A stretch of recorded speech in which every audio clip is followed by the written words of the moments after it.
Put the camera down. Put the camera down. Put the camera down. I don't know why. Put the camera down. We're about to. Put the camera down. Hey, what's wrong with you? Stop talking all this gut about me. Stop talking all this gut shit about me. Get off me. Now look what you did. Knock the camera over. Every few months, a clip goes viral. A streamer screams, breaks down, or just shuts off the camera midstream. Millions watch. Comment sections explode. He's lost it. She's burnt out. They can't handle fame. But behind those few chaotic seconds is a much deeper story.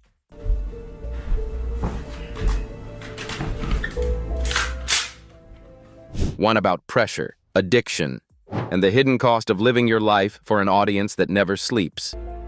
If we the last two people on earth, who gonna stop me? Yeah. Come on. Hold up. Chill out. My fault. You're good. My fault. I'm tripping. Take a deep breath. You're good. I'm tripping. I'm thinking I'm on Omegle. Yo. Like so many. No, my fault. I am scared of you. Okay, my fault.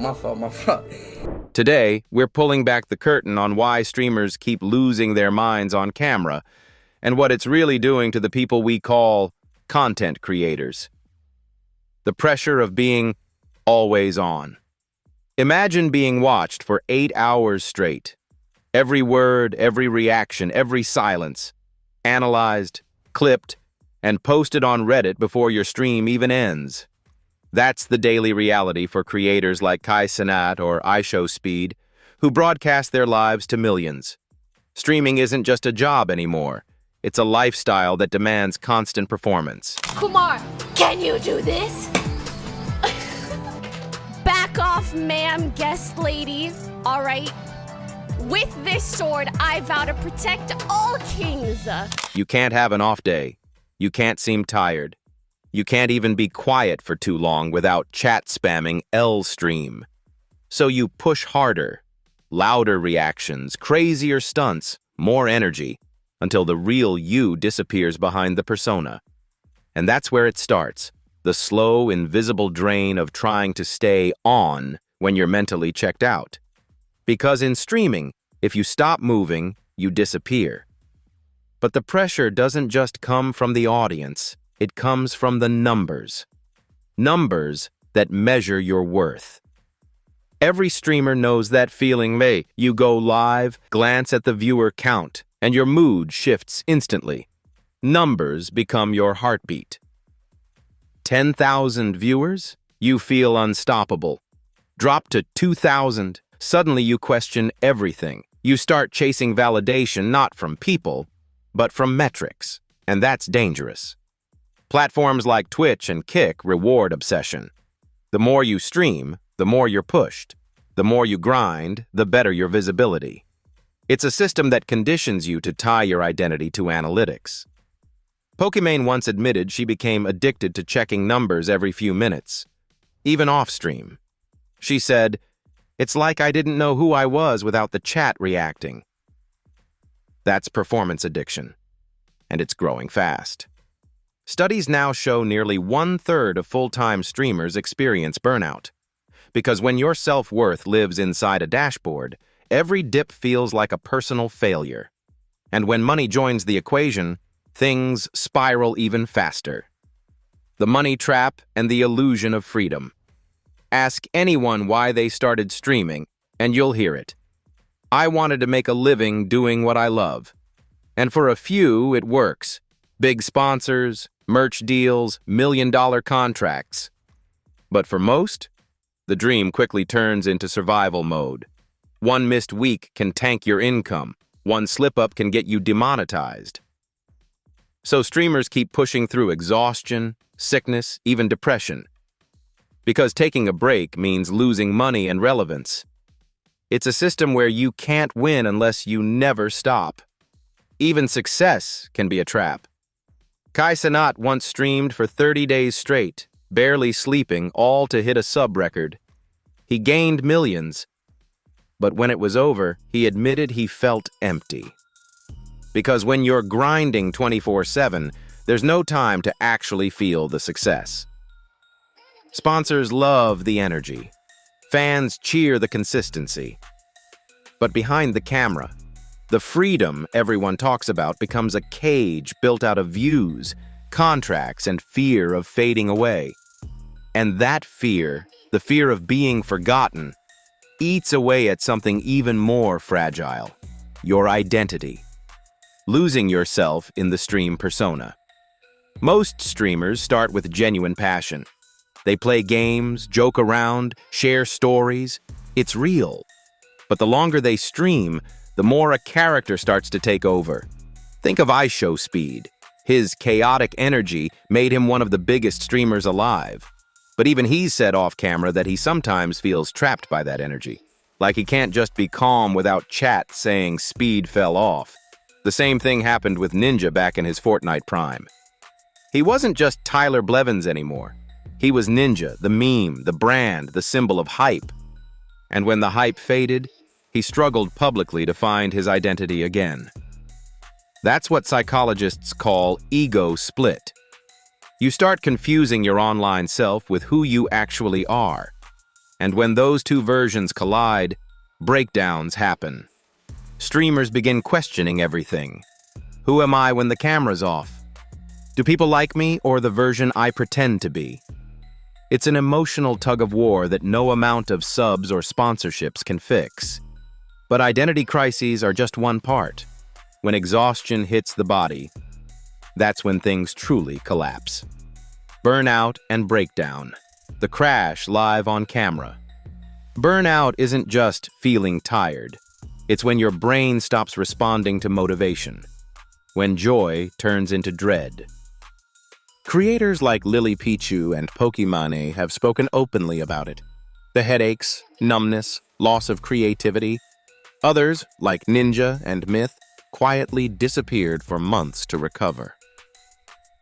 But not everyone gets that chance. For some, the crash happens live. Viewers have seen iShowSpeed screaming in frustration until he breaks down crying.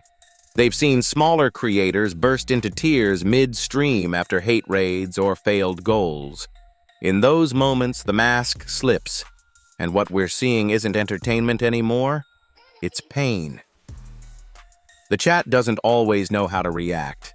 Some spam laughing emojis, others spam L-chat or bros losing it. But rarely does anyone stop to ask why. Because burnout in streaming isn't a private thing.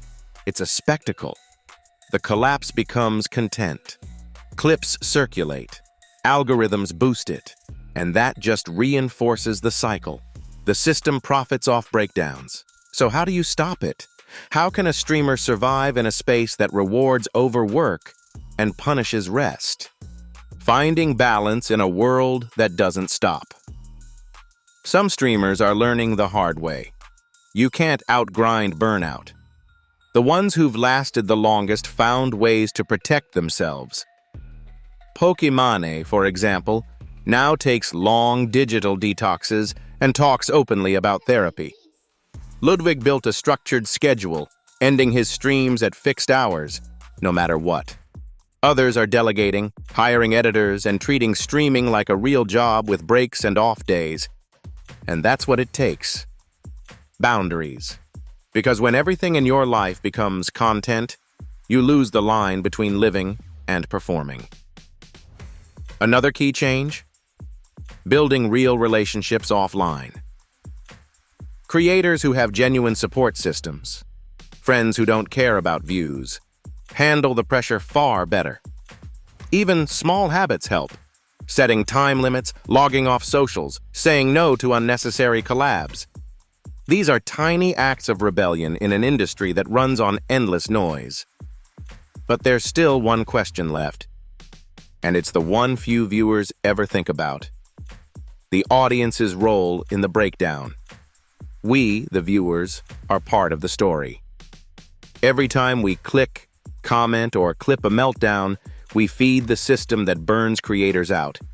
When Kai Kanat passes out from exhaustion, it's viral content. When Speed hurts himself mid-stream, it becomes a meme. And yet behind every viral moment is a human being who's been performing non-stop just to make us smile. Viewers don't mean harm. But the internet rewards extremes. We tune in for chaos, not calm. We skip quiet streams, ignore thoughtful moments, and reward breakdowns with millions of views. So maybe the question isn't just, why do streamers keep losing their minds? Maybe it's, why do we keep watching when they do? And that brings us to the heart of this whole story, the part that doesn't trend, but matters the most.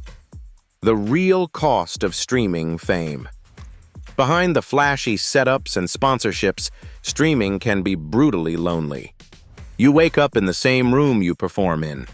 You go to sleep surrounded by gear, notifications, and a constant buzz of, what's next? It's no wonder creators like Amaranth and XQC have spoken about isolation, toxic relationships, and the difficulty of switching off. Fame doesn't protect you from burnout. It amplifies it. And the saddest part? Many streamers don't realize they're breaking until it's too late. Because the grind feels normal. It's all they've ever known. There's an old saying, the camera doesn't lie. But in streaming, maybe it does, because what you see is never the whole truth. Behind the smile, there's often fear. Behind the jokes, there's exhaustion. And when that mask finally cracks on camera, we call it a meltdown. But maybe it's just a human being finally showing what they've been hiding all along. A reflective ending. So the next time you see a streamer snap, rage, or cry live, pause before you judge. Ask yourself what it takes to be entertaining for hours a day, every day, to millions of strangers who expect perfection. Streaming isn't just about skill or humor anymore. It's about endurance. The endurance to stay relevant, stay funny, stay loud, and stay smiling, even when you're falling apart inside. And maybe that's the tragedy of modern fame. The internet gives ordinary people extraordinary attention, but it doesn't teach them how to survive it. As fans, we can do better. Support your favorite creators when they're off, not just when they're on. Appreciate silence as much as spectacle. And if you're a streamer watching this, remember, your worth isn't measured in subs or viewers. Because when the camera turns off and the chat goes quiet, what's left is you. And that should always come first. If this video opened your eyes even a little, drop a like. Not for me, but for every creator still trying to hold it together. Share this with someone who needs to hear it. And until next time, take care of yourself, on and off the stream.